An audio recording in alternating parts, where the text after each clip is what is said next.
Have a watch this really fascinating clip of the Minister for Foreign Affairs of Saudi Arabia being asked about Qatar. Qatar, as we know, has supported Islamist extremists. It claims to try and be, no, we're just the fair, reasonable moderator. But they have so much blood on their hands, quite frankly, in terms of housing Hamas, supporting extremism. And in many ways, it's quite interesting what's happening with Saudi Arabia, where they're trying to make these reforms and shifts to more moderate positions. Have a watch where a journalist confronts the foreign minister about their relationship with Saudi Arabia, and about Saudi Arabia's relationship with Qatar. Have a watch of what he says. Could you say a few words about the falling out on the one hand of the Saudi Arabia and the UAE on the one hand and Qatar on the other, where are you moving toward a resolution of that situation? It's not a falling out. It's just we don't want to have anything to do with them. The Qataris, since the mid-90s, have been sponsoring radicals. They have been inciting people. They have become a base for the leadership for the Muslim Brotherhood. And the Muslim Brotherhood, you have to keep in mind, is what begot us Takfir and Hijrah, which begot us Al-Qaeda, which begot us Al-Nusra. The Qataris allow their senior religious clerics to go on television and justify suicide bombings. That's not acceptable. The Qataris harbor and shelter terrorists. That's not acceptable. And Nashri, the head of Al-Qaeda in the Arabian Peninsula in 2000, entered Saudi Arabia on a Qatari passport.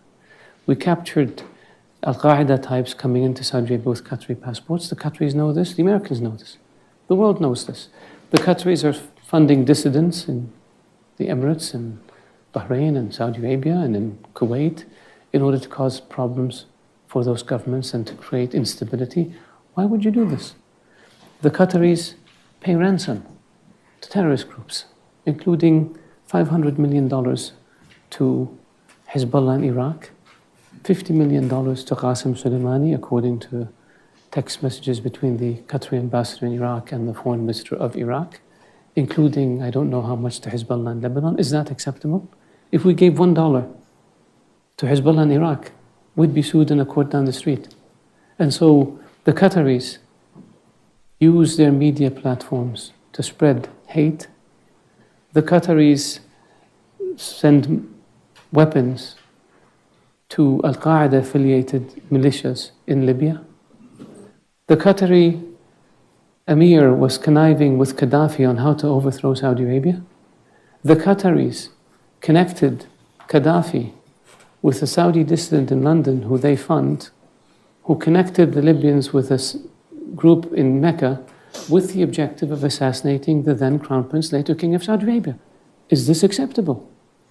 We have phone conversation that the Libyans gave us after they overthrew Gaddafi, where the then Emir of Qatar is telling Gaddafi how he's recruiting princes and tribal leaders and military officers and members of the royal family to cause mischief and destabilize Saudi Arabia, and predicted that within 10 years there would be no royal family in Saudi Arabia. Is this acceptable? They do the same thing in Bahrain and in Kuwait and in the Emirates. So in 2012, we cut off relations with them, the same countries. And a year later, they came back and agreed that they will end all of this nonsense. And they signed an agreement. And nothing happened. So this time, we said, you know what? We're not going to deal with you. Unless you change. We will not allow you. There's a list of terror finances that the US puts out, the UN puts out. And a number of them are living openly in Qatar, raising money and giving it to bad people. Is this acceptable? Shouldn't be. Why do the Qataris get away with it? Because I think people see a young country, young leadership, they buy fancy buildings, they have a nice airline, and they think, wow, these guys are really modern. But we have to deal with the dark side that I just explained. And so that's why we said, unless you change, we're not going to deal with you. Now, what happened since we took this action? They signed an MOU with the US on terror financing that they had refused to sign before. They changed their laws to allow the introduction of evidence provided by a foreign government. They reduced their support for Hamas, which opened the door for reconciliation among the Palestinians. All of these are good things. Now we're waiting for them to continue to implement all the things that they promised to implement. They refuse to engage in a dialogue about implementing these issues, and we refuse to talk to them. And so for us, and we've said this to them, we've taken the steps that we took. No dealing with Qatar. You can't overfly airspace. You can't import things from our market. We will not, the military cooperation is still ongoing because that's a GCC issue, and with the US, so we do that. But the other stuff is all frozen until they change. And I hope they change.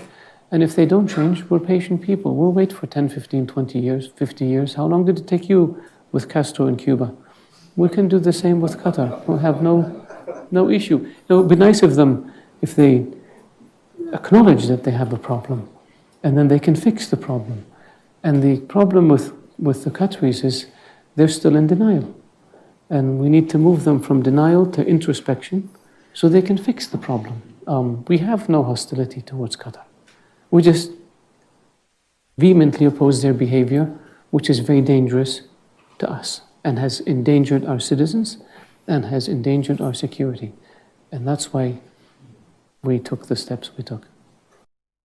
Wow, it's an amazing clip, and he really shows such moderation and sensible and sensitive communication and thinking. Love to know what you think about the whole issue of Qatar. Is the West being played by them, as he also seems to argue? What's interesting as well is that when we think about Islamist extremism and these problems, we often associate that with the Middle East, but it's remarkable to see that we're seeing some countries starting to move towards a more moderate position and detest the same kind of terrorism and extremism that the West's been struggling with. Ironically, the West seems to be having its own homegrown issues of extremism and terrorism. So very interesting. I have to say, one of the key things that was on my mind when watching this is that, it kind of bodes well for the future, these kinds of signs. The fact that the Islamic and Arab world, some nations at least, are moving in a different direction, more towards potential reconciliation with Israel, the Abraham Accords.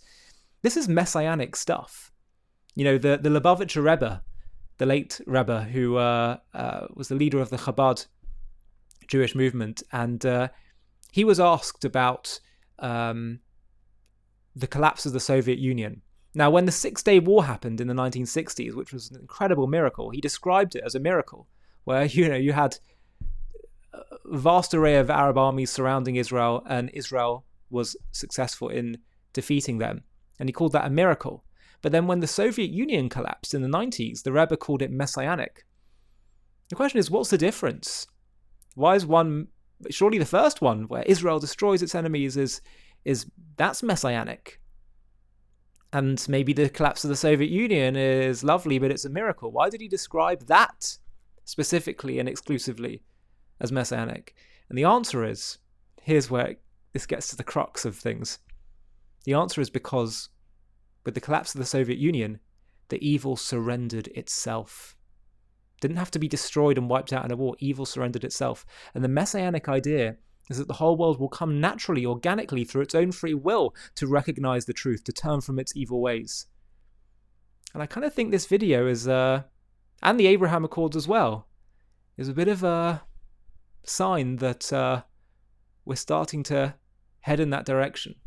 That is the inevitable future for mankind from a Jewish perspective. The Islamic Republic of Iran. For over 4 decades, its leaders have stood defiantly, their voices thundering through Tehran's streets, chanting death to Israel and waging a relentless war on the West. But what fuels this fierce, unyielding hatred? Is it politics? A grab for regional power? Or something even more profound? A theology? that casts Israel and the West as cosmic enemies in a divine battle for the end of days. In this JTV Plus documentary, we embark on a journey to unravel the apocalyptic beliefs at the core of Iran's revolution. We'll uncover the sacred Shia doctrines that prophesy a world reborn through chaos, where a hidden redeemer, the Mahdi, will rise to vanquish evil, with Israel and America as the ultimate foes. We'll dive deep into the mystical visions of a global Islamic order, where martyrdom and jihad pave the path to divine victory. We'll explore how these ancient beliefs shape Iran's every move, from its fiery rhetoric to its deadly proxy wars. From the revolutionary sermons of Ayatollah Khomeini, who ignited a nation, to the shadow wars of spies, cyber attacks, and missiles that have pushed the region to the brink. We'll trace the arc of a regime bent on reshaping history, and we'll reveal the climactic moment when Israel struck back with Operation Rising Lion, a daring, high-stakes operation that shook the world and redefined the conflict. This is not just a story of a nation, but of a creed that seeks to rewrite the future, a conflict that threatens to engulf us all.